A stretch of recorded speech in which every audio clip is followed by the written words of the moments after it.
You're listening to Reap Sow, dispatches from the front lines of food, farming, and the environment.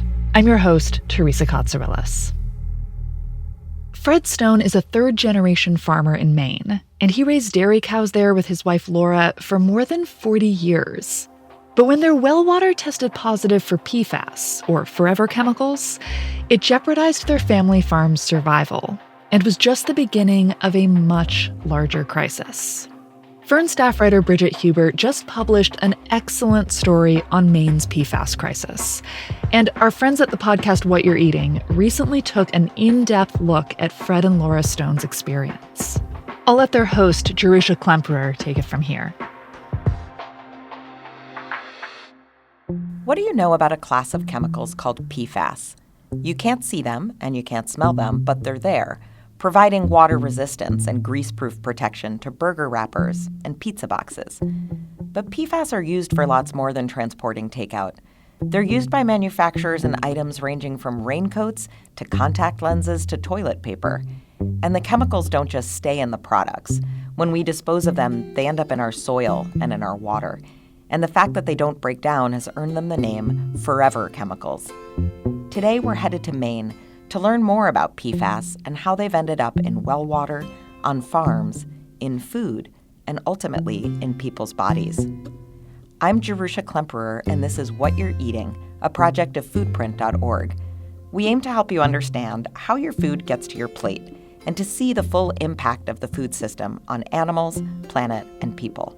We uncover the problems with the industrial food system and offer examples of more sustainable practices, as well as practical advice for how you can help support a better system through the food that you buy and the system changes you push for.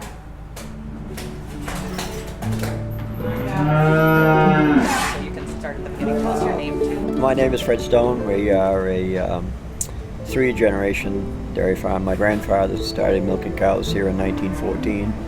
It was taken over by his son, and then it was taken over by my wife and I on February 18th of 1977. My wife and I met actually showing cows together. 4-H and the dairy industry was, of course, quite extensive in Maine and in this area. Of course, now it's not, but it was then. Her father had a dairy farm in Limerick, and where ours goes back to 1914, their farm would probably go back over 100 years longer than that. The Hazes have been there a long time. Milking cows and stuff is really pretty much what we've always wanted to do. My wife loves her cows, and my wife was the only person that my father would trust with the calves, which is always kind of funny. He wouldn't trust me with the calves, but he would trust my wife with the calves. My colleague Ryan and I met Fred Stone of Stonebridge Farm at his property in Arundel, Maine, just south of Portland. We were there to talk about how the discovery of high levels of PFAS in his well water unraveled his family's life and dairy farm and ended up being the canary in the coal mine for Maine's PFAS nightmare. It has rocked the state for the past 5 years, and the story is still unfolding today. I'm Sarah Alexander. I'm the executive director of the Maine Organic Farmers and Gardeners Association. In 2016, Maine had its first case of PFAS contamination on a farm. So there was some routine well testing that was taking place in southern Maine. I'm not really sure why they initially looked at PFAS. That wasn't necessarily what they were out to do. Again, they were just doing some routine testing and PFAS showed up. And as they started to trace, well, how did this PFAS get here in this well? It was near a farm field. As they started to trace it back, they realized that it might have been coming into the groundwater from a local farm. PFAS is an acronym for per and polyfluoroalkyl substances, which is a class of chemicals which contains over 9,000 chemicals that contain a fluorinated carbon atom. These are convenience chemicals. So they're things that create water resistance, grease-proof resistance, stain-proof resistance. Teflon is the most kind of commonly known consumer product that people are aware of. And, nothing sticks to it. And that's because of these PFAS chemicals and their makeup. over the years, the chemical manufacturers that created this initial class of chemicals, Dow and DuPont, realized that these chemicals didn't break down over time, and they knew from studying their own workers that they likely caused health problems and health outcomes that were bad. So things like cancer, kidney problems, pregnant women had low birth weight, immune issues. So it is serious. And consumers have been aware of it over the last probably 20 to 30 years. Some of us might remember Teflon coming out as like, oh, that's a thing you shouldn't use anymore because it can scrape off and could cause health problems. And so Dow and DuPont realized in the 90s-ish that these chemicals were bad news and that they should voluntarily stop producing them before they were forced to do something by the EPA. And so they stopped producing these chemicals, but they created the next generations and the next iterations of these chemicals. Our proverbial nightmare started on November 3rd of 16 when we got a letter from Kennebunk Water stating that the water in the aquifer was at 146. The reason that was important was because EPA had sent out an edict that they wanted the municipal water companies to start testing for this. It was not mandatory, it was more of a recommendation.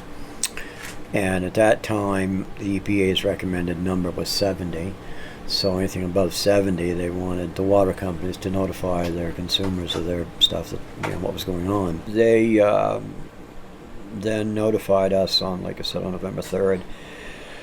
And I don't believe that they thought that we would go any further with it, but they were wrong. Our little management team got together. It consisted of myself, my wife, my daughter, my son-in-law, close friend of ours who was a veterinarian, and our general counsel at the time. And we presented him a letter and says, well, here's, what do we do?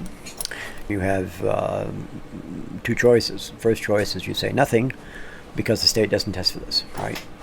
Or choice number two, you notify the state and notify Oakhurst, who shipped milk to them for a bazillion years.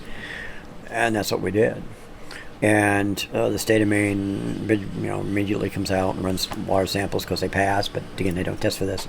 Oakhurst ran a milk sample. The sample came back on the first week of December, and our milk number was 1,400, which at the time and for a while afterwards was the highest one in the country, I was told.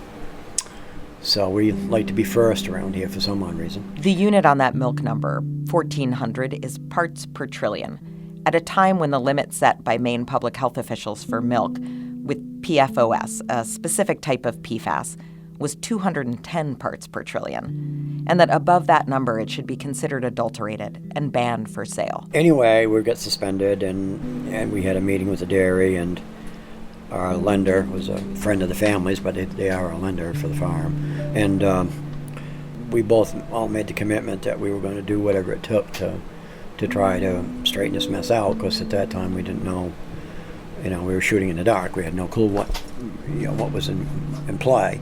We knew the water was contaminated, but other than that, we weren't sure.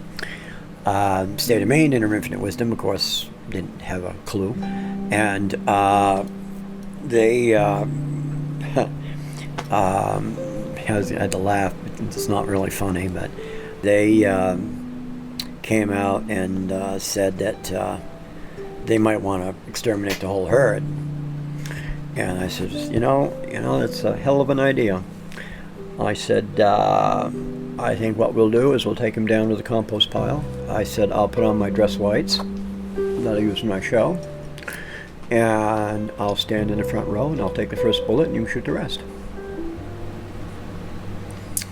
A week later, I get a letter from the state of Maine about suicide prevention. Can't make this stuff up. Just can't. They eventually found that the point source of the contamination was one of Fred and Laura's largest fields that their dairy cows would graze on. So the Stones started trucking in feed for the cows and continued to test the fields around their property. At the time, and for quite some time afterwards, Fred and Laura were treated as though they were a unicorn, as Fred puts it. They were the only ones, and it was probably their fault. that the PFAS contamination was likely the result of some bad land management, or at best, it was a head-scratcher, some bad luck that they would now have to deal with pretty much on their own. Fred, he's been very courageous in sharing his story and really his experiences in fighting back for farmers who are in a similar situation. He really had no support. I mean, there was very little that was known about this issue in terms of agricultural contamination or what the impacts were on the animals. There was just very little known and very little support for him. And Fred spent over $500,000 of his own money to put in water filtration systems on his farm, to try to bring in clean feed, to try to fix the situation himself. He did not want to depopulate his herd. He wanted to keep his cows and try to continue milking. And he was basically just doing that all on his own. And he's ended up out of business, out of money.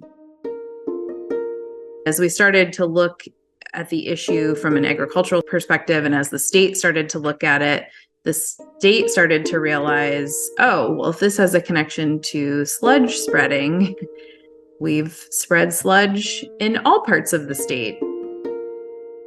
The state pulled together a task force to look at what have been maybe some of the most likely cases of PFAS contamination and what steps should the state take in order to address those.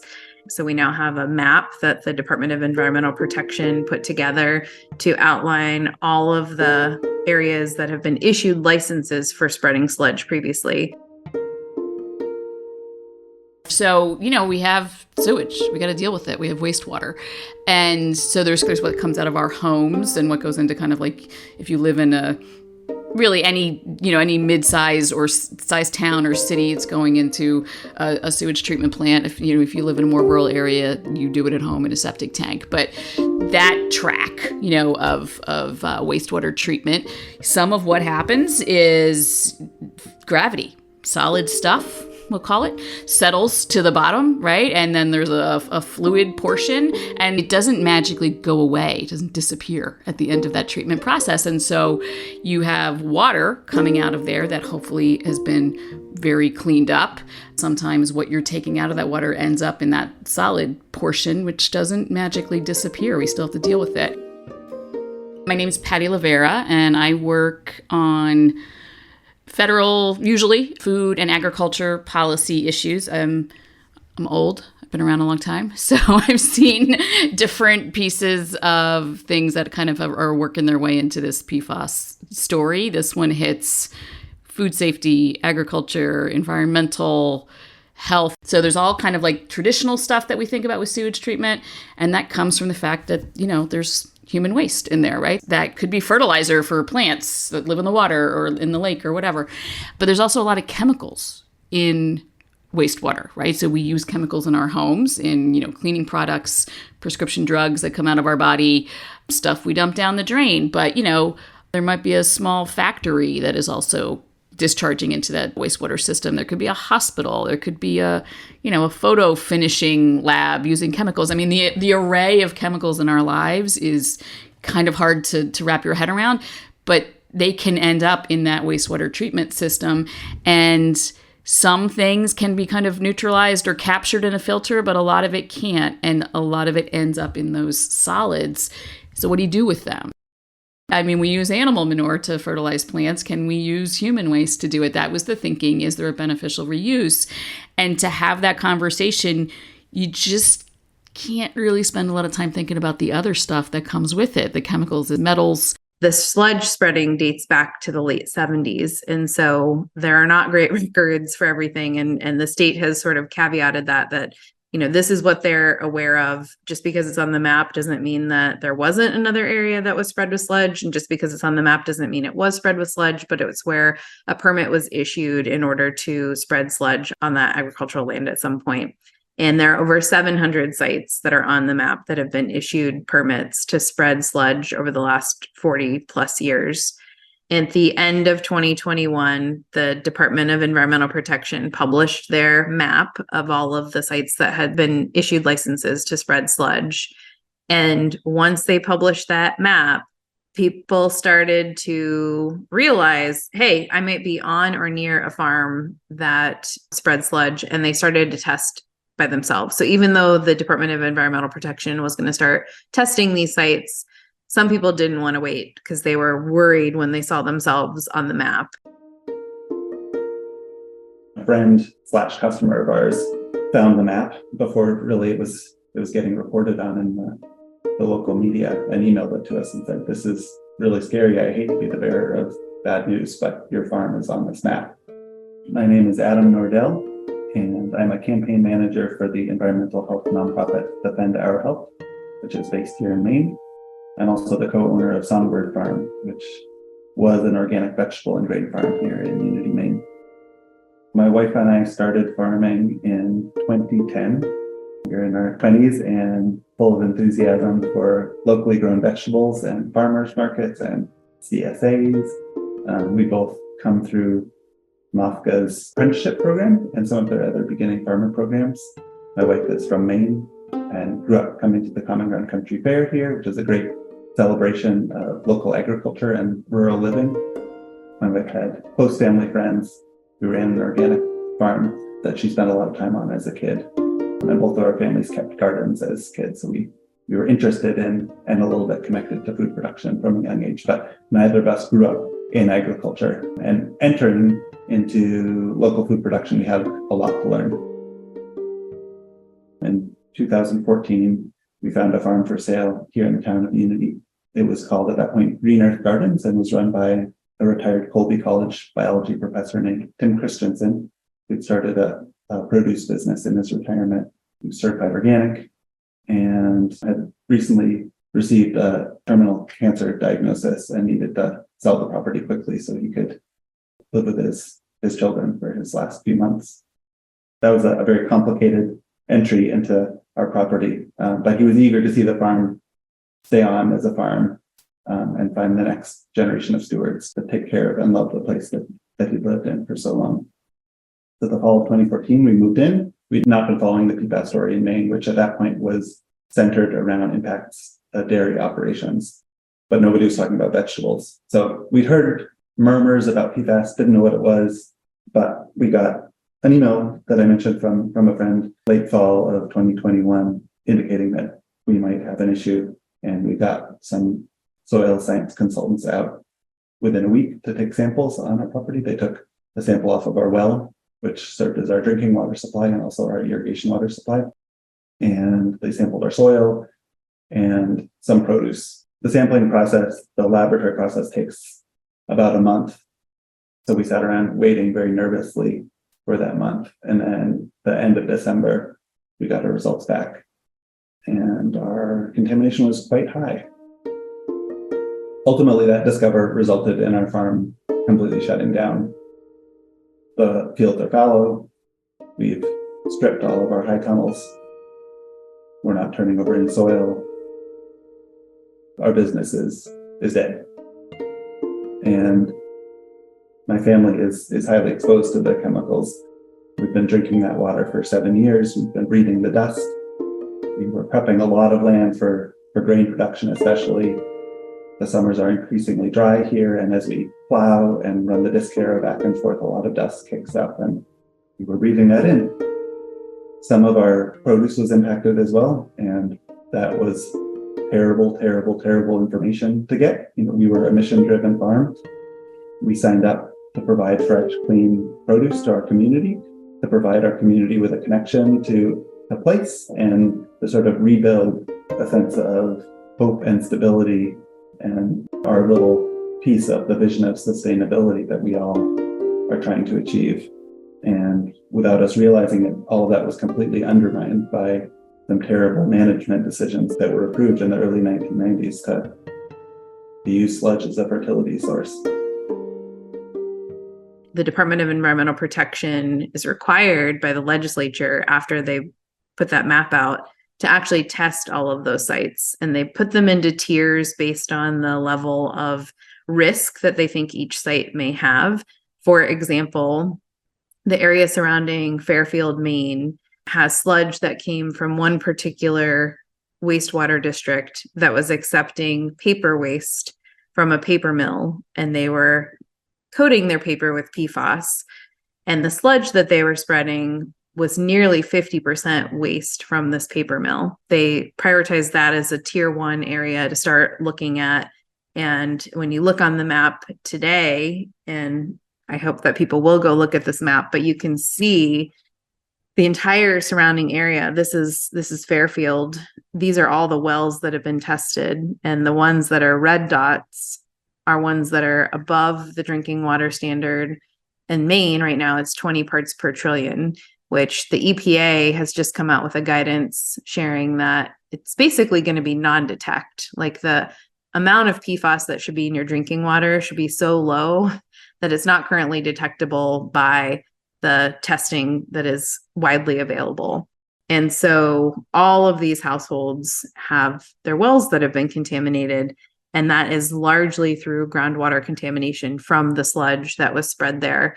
Now, some of the sludge was spread in the 80s, and nothing has been spread since then. But because these chemicals are forever chemicals and they don't break down over time, they're still in the soil and they've leached through into the water. And so it's a continuing and ongoing issue, even if the sludge hadn't been spread recently.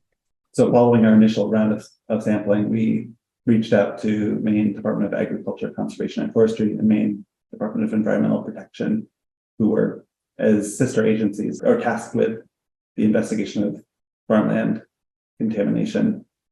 And Department of Ag came out and tested a whole bunch of our available products.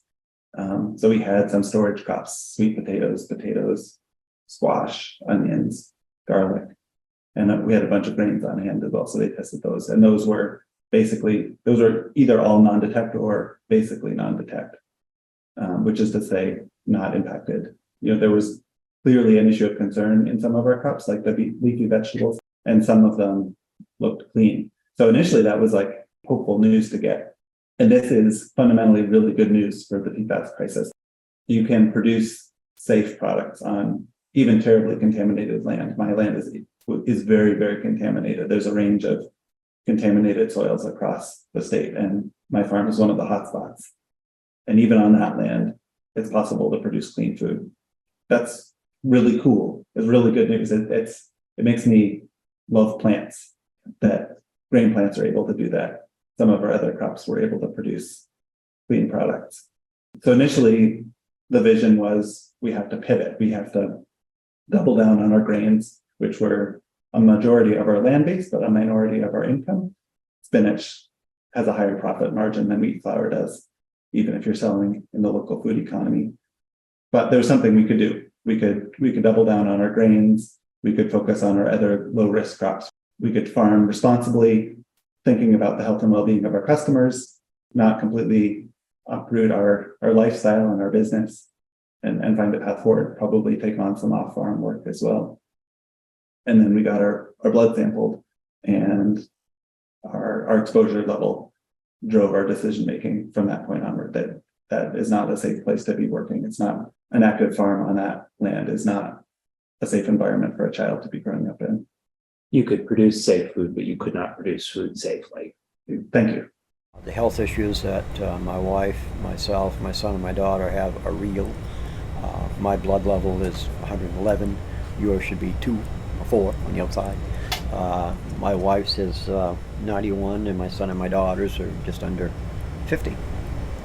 And we have all of the health issues that are associated with them, plus probably some more that aren't. I have full-blown Parkinson's, where I take the meds twice a day and stuff like that, although my neurologist says I do a good job of hiding it, but it's still there. There's no history of Parkinson's in my family anywhere.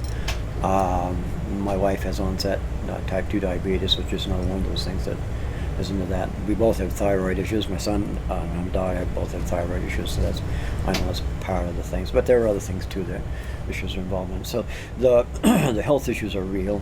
This happened to these farms through no fault of their own. The state told them it was safe to spread sludge. I've heard stories since we've started working on this of essentially like sludge salesmen going door to door at farms and trying to twist people's arms, telling them this was their civic duty, that this was the best source of fertilizer and that they needed to do this for their community, And farmers were really pressured into taking sludge in a lot of instances.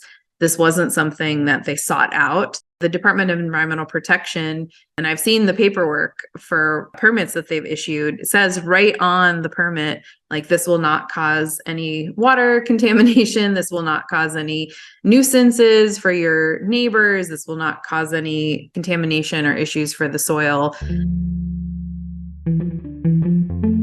This is gonna surprise you. The person I'm pissed off probably the most is me, because I believed what they told me. Which was Should what? not What have did they tell you? should not have done that. That this material that we were spreading on our fields was safe, and that we were doing our civic duty by helping the municipalities by getting rid of their sludge materials. We're always out there trying to cut down our cost of production and what have you, and look at our bottom line and put the pencil to it. And so they were using lime as a neutralizing agent. So our soils tend to run acidic, and it was a good way of bringing up our pH in our fields. Plus, we were getting compensated for the spreading and what have you. So it was a win-win. But PFAS is not a new thing. I mean, everybody knew that this was out here back in the the 60s and early 70s, so this should not have been a surprise to anybody. And if people had been doing their due diligence, then this probably wouldn't have been an issue, but it was, right? So shame on me that I believed what everybody was telling us that we should have done. The Stones worked hard to clean up their milk by feeding the cows purchased feed and filtered water. And over a period of time, they were able to get their cows down to what are called non-detect levels and even sell their milk to Oakhurst again. But then, during routine testing of the milk, their PFAS numbers started to climb again. Eventually, they figured out it was because of that purchased feed. And this was evidence that they were not, in fact, alone in this problem. But they lost their contract with Oakhurst for good. And they were back to square one in terms of PFAS in their cows' systems. Now, as more time has gone on and we've realized this is a systemic issue, more supports have been put in place by the State Department of Agriculture and the Department of Environmental Protection, especially once they started looking at Fairfield. And so once they brought in, clean feed and clean water, the cows will start to get the PFAS out of their system. Just like humans, we're eliminating these chemicals from our systems. Cows, all animals do that, but some animals do it faster than others. So even though they're forever chemicals, they're not forever in livestock. But the tricky thing is the soil on that farm is still contaminated. And so when we look at the different kinds of contamination, soil contamination versus water contamination can be filtered. And that's pretty straightforward. And yes, the filters do have to be maintained regularly and checked and replaced. But as long as that's happening, you can have a clean source of water. Soil contamination, on the other hand, does not have any clear remediation strategy at the moment. So there are plants that will take up the PFAS or some of the different kinds of PFAS, but then there's nothing to do with those plants other than landfill them. And there's lots of ideas out there about how you could remediate soil, but any farm, especially a dairy farm, which is relying on pasture or on hay fields to make feed for their animals, if they've suddenly realized, oh, half of these fields are contaminated or some set of them are contaminated, now where do they get feed? So I have a lot of experience with organic farmers. They're not allowed to use these products. It is on the no-go list. To be a certified organic farmer, you are not applying sewage sludge to your land. But you may have bought land 5 years ago and then run it organically since then. It takes 3 years. So if you buy conventional land that had been used for conventional agriculture, you have to use organic methods for 3 years before your stuff is allowed to be sold as organic. And that helps in a lot of ways. It helps people learn how to do it. Hopefully it's clearing if there's residues of, pesticides that aren't allowed in organic. Hopefully that's some time for the land to kind of clear those out. But 3 years is not the time frame we're talking about for PFAS to break down and go away. And no one thinks it's a reasonable restriction to put on a farmer to be like, you have to find pristine land that never had anything done to it ever. And that seems to be the time frame we're talking about with PFAS. Right after we discovered our contamination, there was a group of 4 other farms of my generation, my wife and my generation, who discovered similar situations on their properties. So after we had maybe 3 or 4 farms that had just found contamination, we called together a farmer stakeholder meeting with Department of Agriculture and Maine Farmland Trust and Maine Organic Farmers and Gardeners Association. And what was supposed to be a couple-hour meeting to get updates on these farms turned into almost a full day of just listening and hearing what the farms were going through. And so by listening in that first initial session that we had with those farmers, that pretty much laid the roadmap for all of the action that needed to happen moving forward. And so first and foremost was getting a safety net in place for these farms, because many of them pulled their products off of the shelves. And so now they had no income coming in, yet they still had, mortgages and equipment loans and employees and other, obligations. And so we, along with Maine Farmland Trust, raised money for an emergency relief fund to provide direct income replacement support for these farms, with the help of a number of foundations and Erin French from the Lost Kitchen, who is our neighbor right here and sources from many of these farms. She, in the whole effort, helped raise almost $1.5 million for these farmers. And so we've been administering that fund to provide direct income replacement for impacted farms to pay for testing. So the DEP is doing testing systematically, but a lot of farms don't want to wait. They want to do their own testing. They want to know, but the cost of the test is expensive. It could be, $600 to $800 per test, depending on the test. And then let's say you've got milk and spinach and corn and hay. You might have a number of different products that you want to get tested. Compost has become another thing that needs to be tested because it's being sold off farm, moving to other farms. So we pay for testing for farms. We provide wellness support and benefits. And that's another thing that came directly from the farms themselves. So not only is it the immediate stress of the situation that they're in, but these farmers and their families and their workers and the people that are on the farm are the most exposed to these chemicals. So they could be drinking contaminated water, eating contaminated food, working in the soil where they're breathing in contaminated air, and they might have, the highest exposure pathways of any population that's out there. Together, we were able to push the state and to push the state legislature to respond alongside MOFCA, who is very engaged. Alongside my current employer, Defend Our Health, who's been working on PFAS, and alongside Maine Farmland Trust and other environmental groups, there was a concerted push to ban sludge shredding outright, to look at impacts of wastewater treatment districts to our rivers and waterways, to ban PFAS-laden pesticides, and crucially, to set up a safety net for impacted farms. So in 2022, we became the first state in the country to ban the spreading of sludge in the state. Can no longer happen here. And we also passed this law on the pesticides to require the chemical manufacturers to register their pesticides to say whether or not they contained PFAS and if they were stored in a fluorinated container, which may have leached PFAS into the chemical. We took those 2 big steps, and that's in addition to other previous legislation that had been passed in the prior year to phase out all products that contain PFAS in the state of Maine by 2030. Those laws also begin their implementation with a disclosure provision where manufacturers are supposed to tell the Maine Department of Environmental Protection whether the products have PFAS in them, what PFAS is doing in those products, what purpose it's serving, and how much of the chemical is in the product. And that information will allow DEP to start making decisions which products are crucial to the functioning of society and in which the PFAS is serving a currently unavoidable purpose. You can imagine that industry is pushing back very hard against that They don't want to stop selling PFAS-laden products to us, even if the use is frivolous. Why do we have PFAS in our dental floss? How is that helping anybody? Why do we have PFAS in our cosmetics?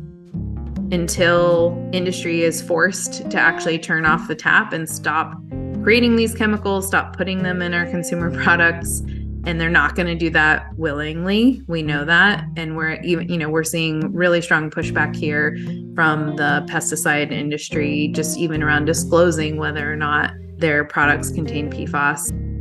Maine has set an example that we can do this. We have the model legislation that other states can utilize. The state of Illinois has been starting to do testing. They are one of the states that has spread a lot of sludge over the years. Vermont and Massachusetts are considering legislation this year that would create some initial protocols and requirements for testing and looking at getting some supports in place for farmers. So we need more states to start looking, but we need to have a farmer safety net in place.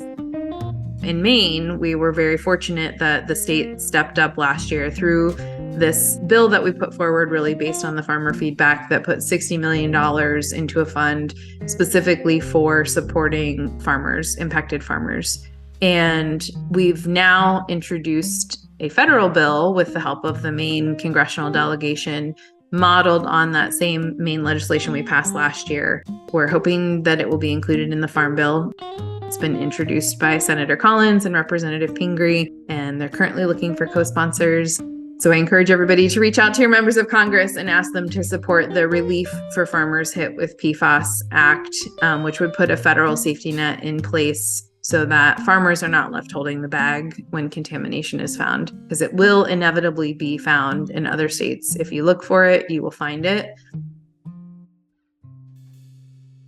Yeah, I think Maine is definitely leading by example, and hopefully other states are watching. I think they are. I think there are baby steps towards following Maine's lead in a number of other states. There are PFAS impacted farms that have spoken publicly in Colorado, in New Mexico, in Michigan. There's another PFAS impacted farm in Alaska. And certainly, I hate to say this, but there are many, many more that probably aren't aware of their contamination. All 50 states have had sludge spreading programs. That means there is contaminated soil in all 50 states. Maine is the only state in the nation that has food safety thresholds in place for milk and beef, and then now looking at some of those other crops. We actually had a meeting with the FDA last fall to encourage them to set some standards and to look more closely at this and to not leave this up to a state-by-state approach. Because when we think about this, especially when you think about milk, contamination thresholds are set based on the most vulnerable population and who consumes that the most. And so for something like milk, it's children, and children's developing bodies are also the most susceptible to the impacts of these chemicals within their body.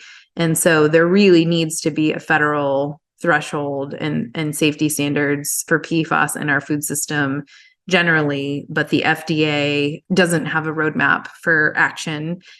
They pretty much told us on the call that until EPA has enforceable drinking water standards, they really couldn't start looking at food safety thresholds. This PFAS situation, I think, is kind of a case study, one, in how many agencies exist, in every level of government, but especially the federal government, and two, just we're struggling to deal with this is a complex issue, and the response has been lackluster, to say the least, because we're just not great at complex situations right now, or for a while now. So the Environmental Protection Agency is in charge of a couple things in this story. So they are the chemical regulators in most scenarios.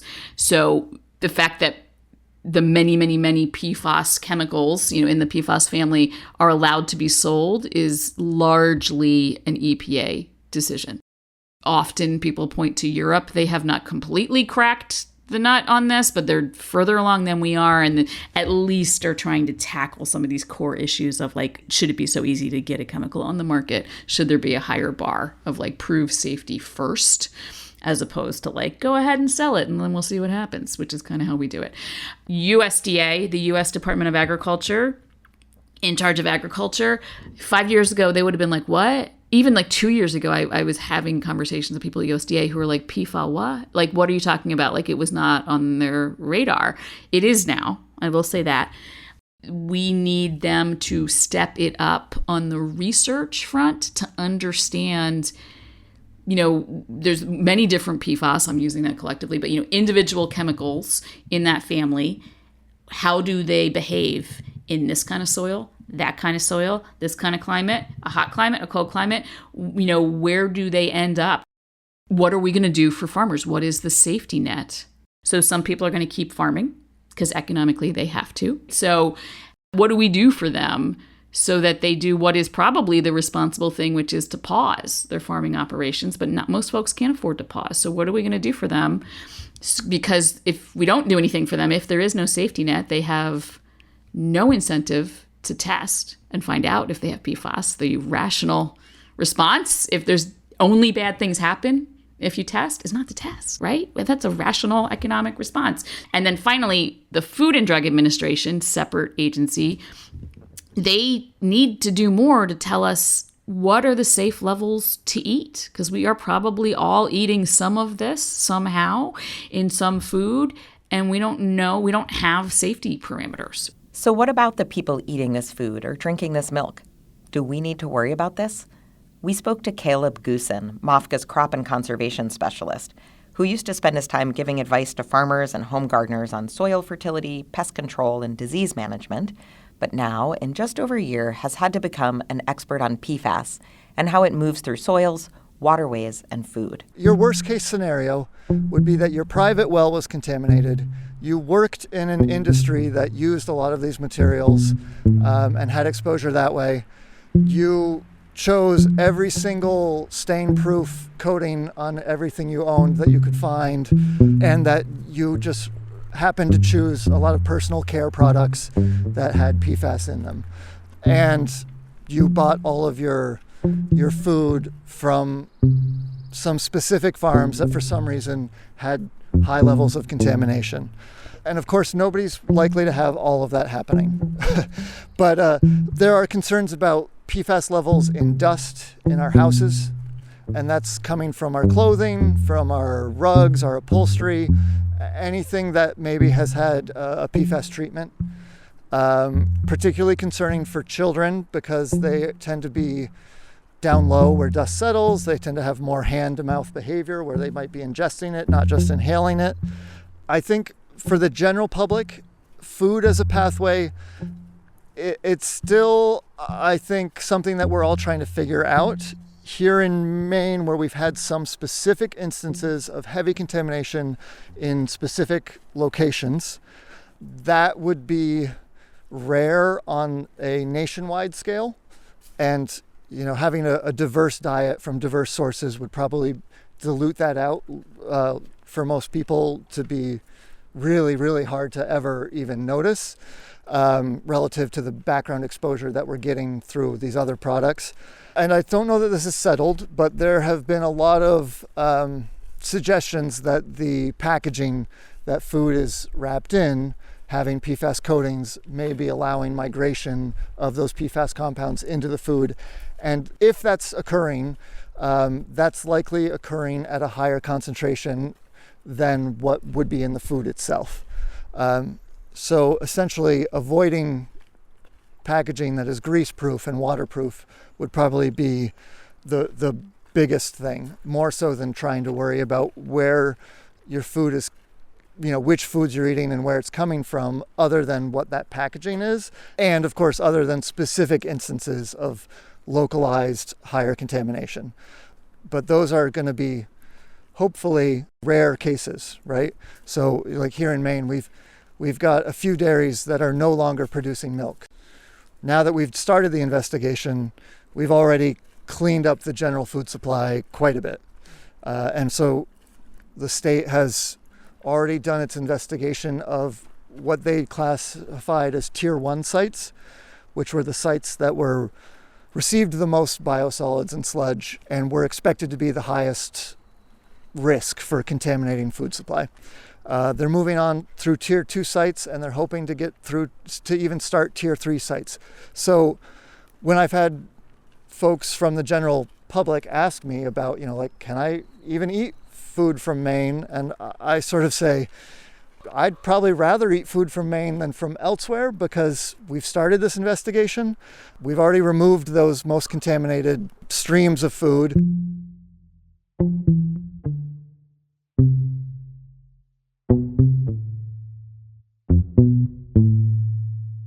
And then the other piece of this, there are a couple of companies that made this stuff, right? The DuPonts and the 3Ms, and a lot of this fight at some point is going to come back to liability. And who pays for what, and then who sues who to get reimbursed for that, what they had to pay. And that is not going to be easy, is what I'll say. That Superfund is the hazardous waste cleanup law. The core element of Superfund, so the official, I'm going to nerd out and tell you the name of the law that started Superfund, is the Comprehensive Environmental Compensation, Liability, and Recovery Act. And it is, the mechanism of that law is like, yes, somebody pays for the cleanup. Maybe we can identify a private player, maybe the EPA pays, but that there is going to be lawsuits to get that money back. Like, liability is in the name of the law, because the mechanism is that we are going to go after like the source of the contamination. So there's a bunch of folks who are like, who's liable? Is it the water treatment plant that spread that sludge, or is it the factory that discharged into the sewage treatment plant, or is it the company that made the PFAS, right? And how you write that law determines like how far back that liability is going to go. And so for individuals, who do you sue? How far back do you go, and how long does that mean you have to wait?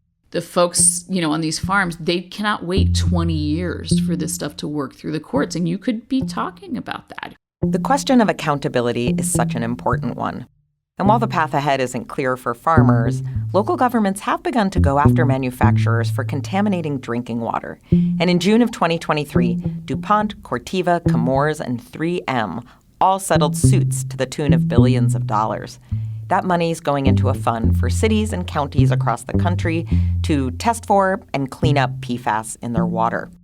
In Maine, which is ahead of the curve, the state is helping farmers in various ways.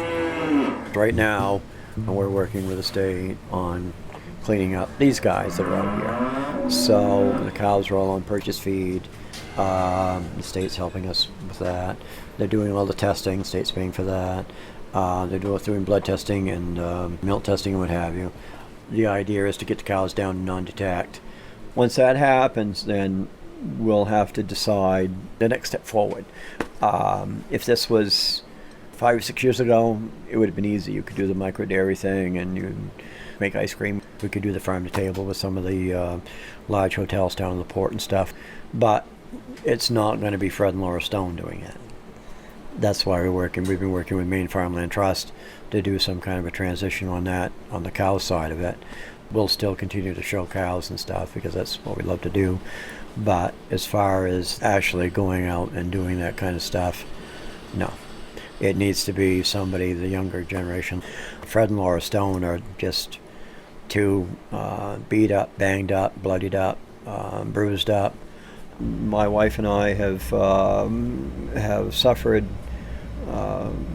mentally, financially, and emotionally, and anything else you could put in there over this. But we did the right thing, and we would do it in a heartbeat again. My farm sign, my daughter and my wife took down. It's over there. It says, and I also have another one that we used to take to the show. Would hang it with us to the shows. That says that Stonebridge Farm produces quality milk for Oakhurst Dairy. So those signs came down. And I kept mine, but that really affects you. Another thing I tell people that if they really want to understand us, listen to the late Paul Harvey's story, So God Created a Farmer. Listen to it. And on the 8th day, God looked down on his planned paradise and said, I need a caretaker. So God made a farmer. God said, I need somebody willing to get up before dawn, milk cows, work all day in the fields, milk cows again, eat supper, then go to town and stay past midnight at a meeting of the school board. So God made a farmer. God said, I need somebody willing to sit up all night with a newborn colt and watch it die, then dry his eyes and say, maybe next year. I need somebody who can shape an axe handle from a persimmon sprout, shoe a horse with a hunk of car tire, who can make harness out of hay, wire, feed sacks, and shoe scraps, who planting time and harvest season will finish his 40-hour week by Tuesday noon, and then painting from tractor back put in another 72 hours. So God made a farmer. He is describing my father, my grandfather, my wife's father. Laura and I, I'm not so sure about, but he is describing them.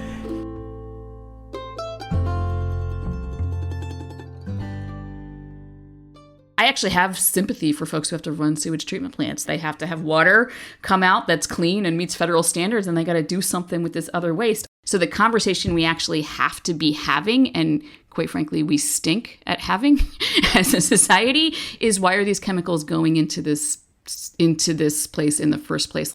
I think we're not getting rid of the need for dealing with human waste. So we need to have a pollution prevention conversation about why are we making PFAS? If we need a couple of them, why are we making so many and, using them in such indiscriminate ways?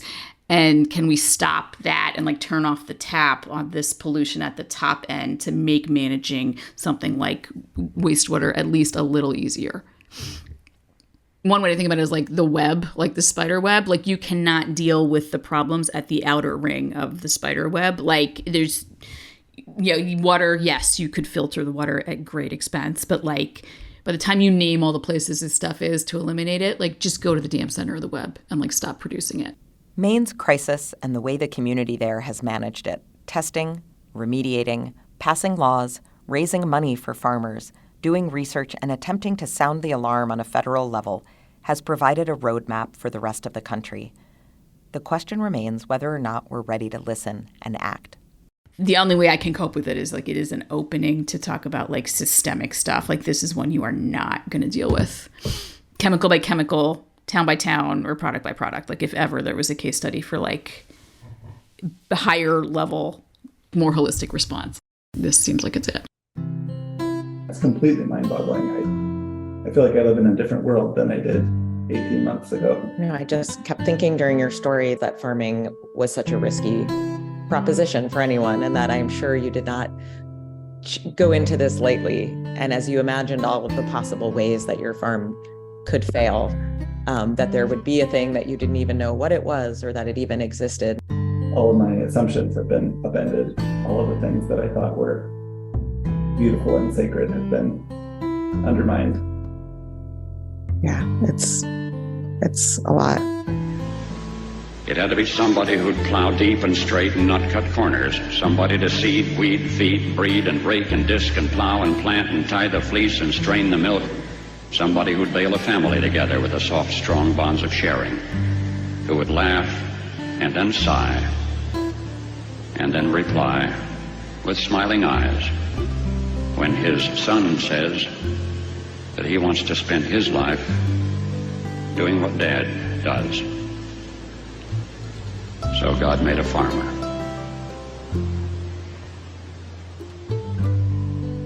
What You're Eating is produced by Nathan Dalton and Foodprint.org, which is a project of the Grace Communications Foundation. Special thanks to Ryan Nebeker, Patty Lavera, Fred Stone, Adam Nordell, and Sarah Alexander and Caleb Goosen of the Maine Organic Farmers and Gardeners Association. You can find us at www.foodprint.org, where we have this podcast as well as articles, reports, a food label guide, and more.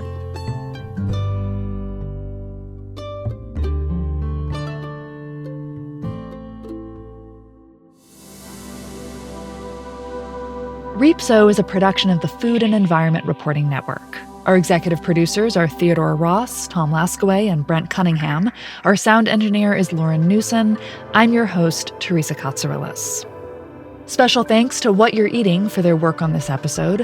What You're Eating is produced by Jerusha Klemperer, Nathan Dalton, and Foodprint.org, which is a product of the Grace Communications Foundation, which you can find at www.foodprint.org. Special thanks to Ryan Nebecker, Patty Lavera, Fred Stone, Adam Nordell, and Sarah Alexander and Caleb Goosen of the Maine Organic Farmers and Gardeners Association. To listen to more episodes of What You're Eating, check them out on Apple Podcasts, Spotify, or wherever you get your podcasts. And for more independent nonprofit reporting at the intersection of food and the environment, check us out at www.thefern.org.